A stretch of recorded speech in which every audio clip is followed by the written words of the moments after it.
Wanawake wawili wanaodhaniwa kuwa ni washirikina wamekamatwa alfajiri ya leo Machi 15 mwaka 2025 katika madhabahu ya kanisa la Kiinjili la Kilutheri Tanzania KKT, Dayosisi ya Kaskazini, Jimbo la Hai, Usharika wa Nkwarungo, Machame Kaskazini, wilayani Hai, mkoani Kilimanjaro.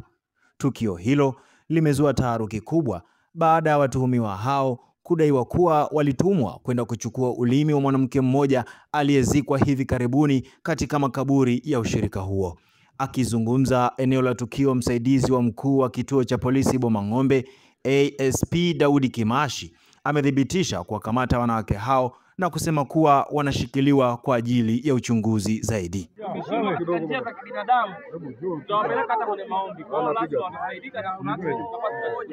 Lakini pamoja na hiyo uwepo wao tu eneo hili ni kosa kisheria. Sawa, yani uwepo wao tu eneo hili ni kosa kisheria. Kwa tutaenda kuwahoji, tutawahoji kwamba mfikaje hapa. Tunashukuru kwa ushirikiano wenu na kwa namna mlivyofanya vizuri mpaka sasa hivi hawajapata madhara. Hilo ni jambo la kuwashukuru sana. Kwa tunaomba tuchukue watu wetu ili tukaendelee na taratibu zetu. Ndivyo ilivyo.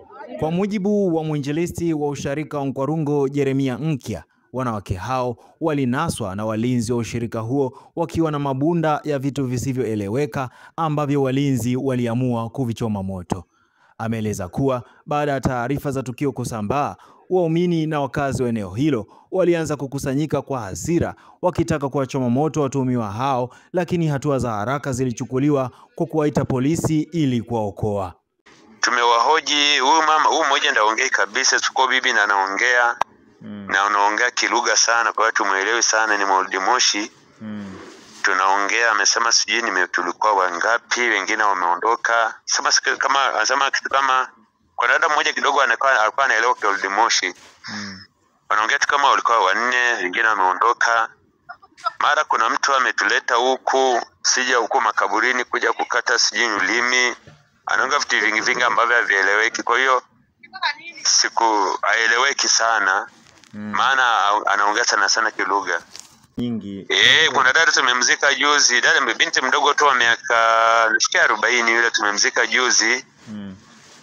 Tumemzika wiki iliyopita. Huyo dada amekufa muda si mrefu. Wiki iliyopita ndo amezikwa na amefia Dar es Salaam sijui wapi, lakini dada mmoja ameugua kitu cha ajabu sijui ni kansa, mara sio kansa tu ajabu sijui lilianza kufanyaje akaugua. Ndo akafa, ndo tumemzika hapa juzi hapa dada wa miaka 40.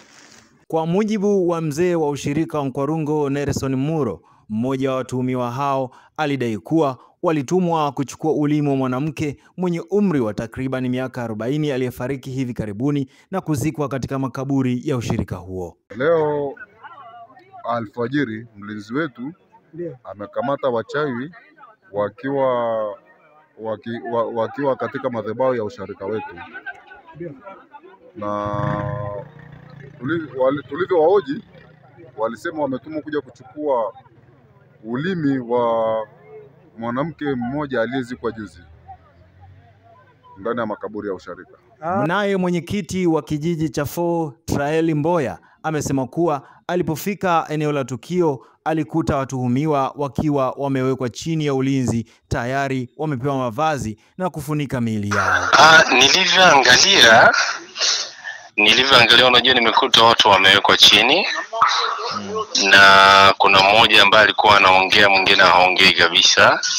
Huyo mbibi ndio alikuwa anaongea, lakini huyo kama mama hivi alikuwa haongei kabisa.